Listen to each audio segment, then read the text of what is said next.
Well, guys, you can't make this stuff up. You gotta love it. If what do they say? FA, FO. If you FA, you're gonna find out.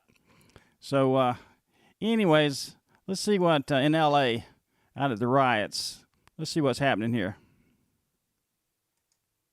An anti-ICE protester in LA has been brutally run over by a moving car. Now you know that had to hurt. But I guess if you think you're going to stand in front of a car and stop them, you might be mistaken. You know, a few months ago, they might have put up with that crap. But I think even LA's had it up to here. They're saying, you know, that's enough of this crap. Get in front of me, I'm just going to run over your ass.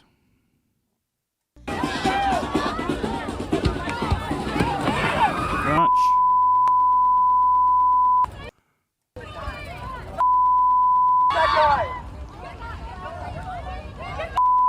Don't be crying now.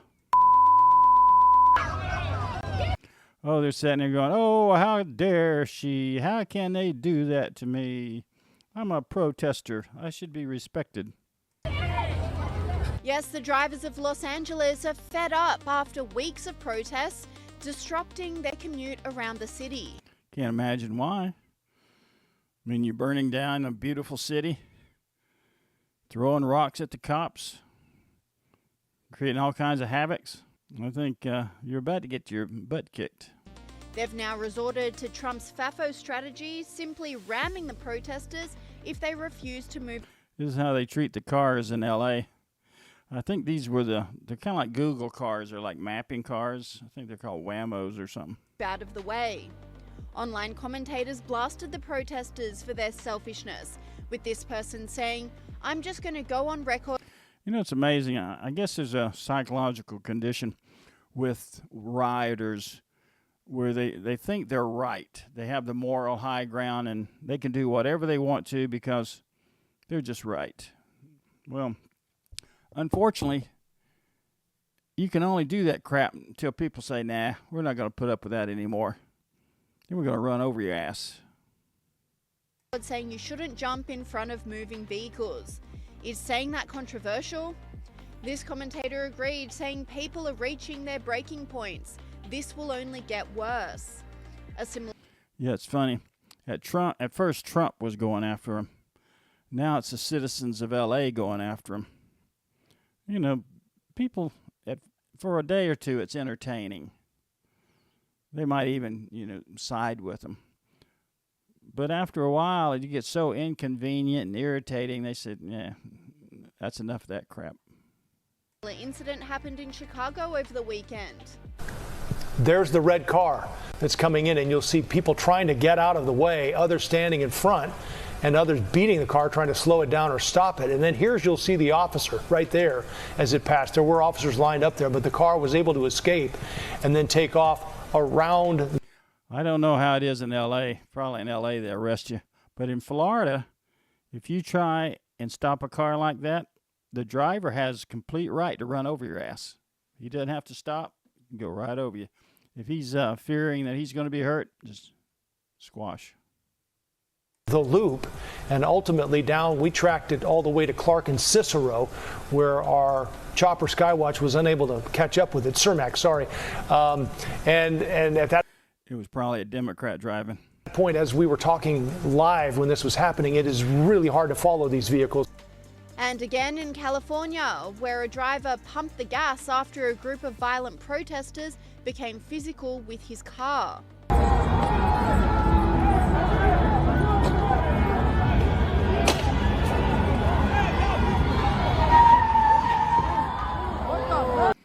Oop, don't mess with the guy's car.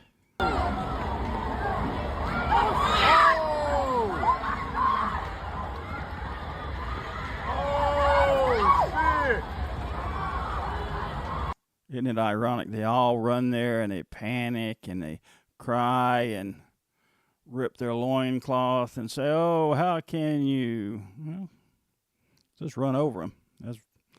Maybe I'm being a little harsh. I don't know. But I know one thing. If I was in that car and I thought you were going to hurt me, I'd just keep driving over everybody. Is that wrong? I don't know.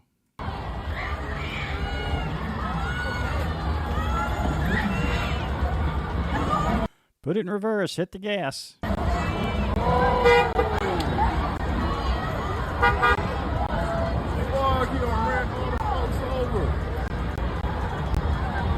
Maybe they just kept going.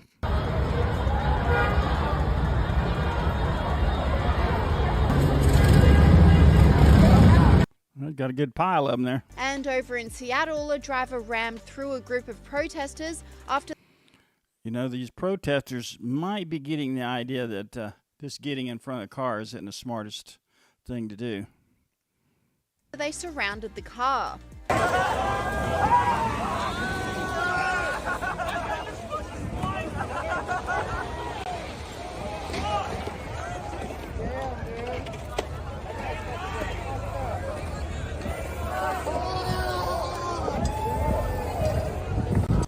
And whilst average citizens on the ground are taking matters into their own hands to teach the protesters a lesson, the mainstream media are only fueling the fire.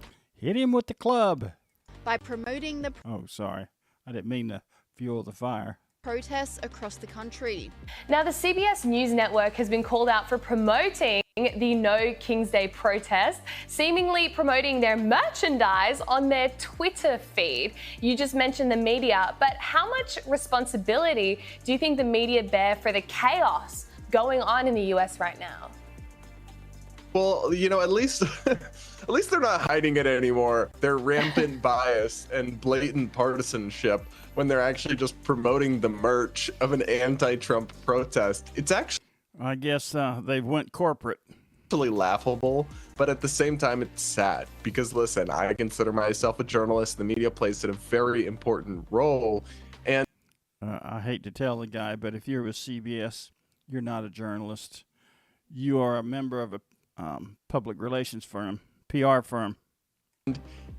they've discredited themselves with this kind of rank bias, and it's really, really Oh, really? They've discredited himself with bias. I can't imagine anybody at CBS doing that.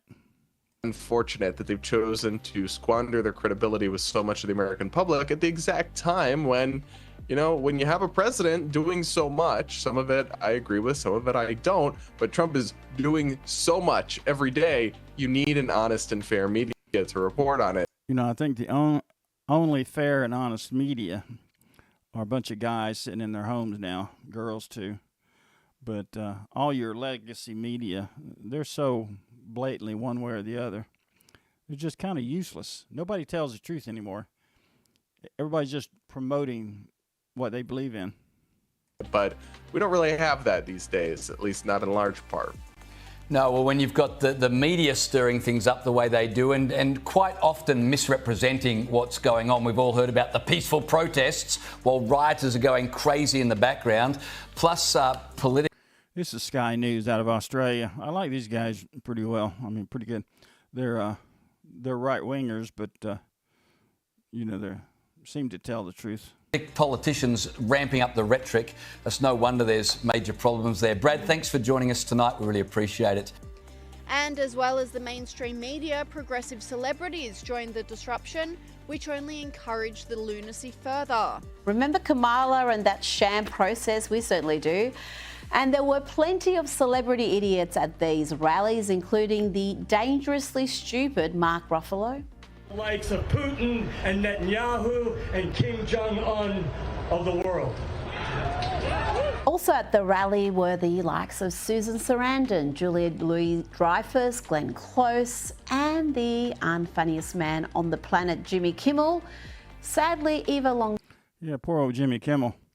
He used to be funny, but he's just basically a very bad political commentator now. Gloria couldn't be there, but she recorded this message earlier. Every time I try to record a message, I just start crying, and then I don't want it to be about me and my emotions about it, but it's just so inhumane, hard to watch. It's hard to witness from afar. I can't imagine what it's like to be in Los Angeles right now. I can't believe it's happening in Austin, Texas. I can't believe it's happening all over the country. The comments and people's reactions to it is really so surprising to me because it is un-American. She's shocked by people's reactions. These people really do exist in a parallel universe. The deportation program as we discussed at length last week, is enormously popular. Trump campaigned on it, he won on it, he has a mandate, and the group who have swung most strongly in support of his tough immigration policies are immigrants themselves, legal ones. And in a bizarre twist, it's not only the fed-up drivers turning on the riders, but the rioters are turning on themselves. But the question has to be asked, what is it with Democrats and violence? They cannot even hold a dumb democracy-denying rally without turning on each other. Let's check what happened in Salt Lake City, Utah.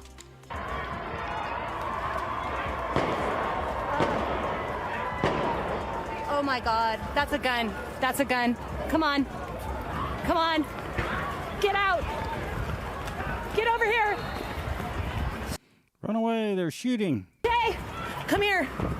According to police, a man who was believed to be part of a peacekeeping team for the No Kings protest shot at another person at that rally, Arturo Gamboa, who was brandishing a rifle for some reason.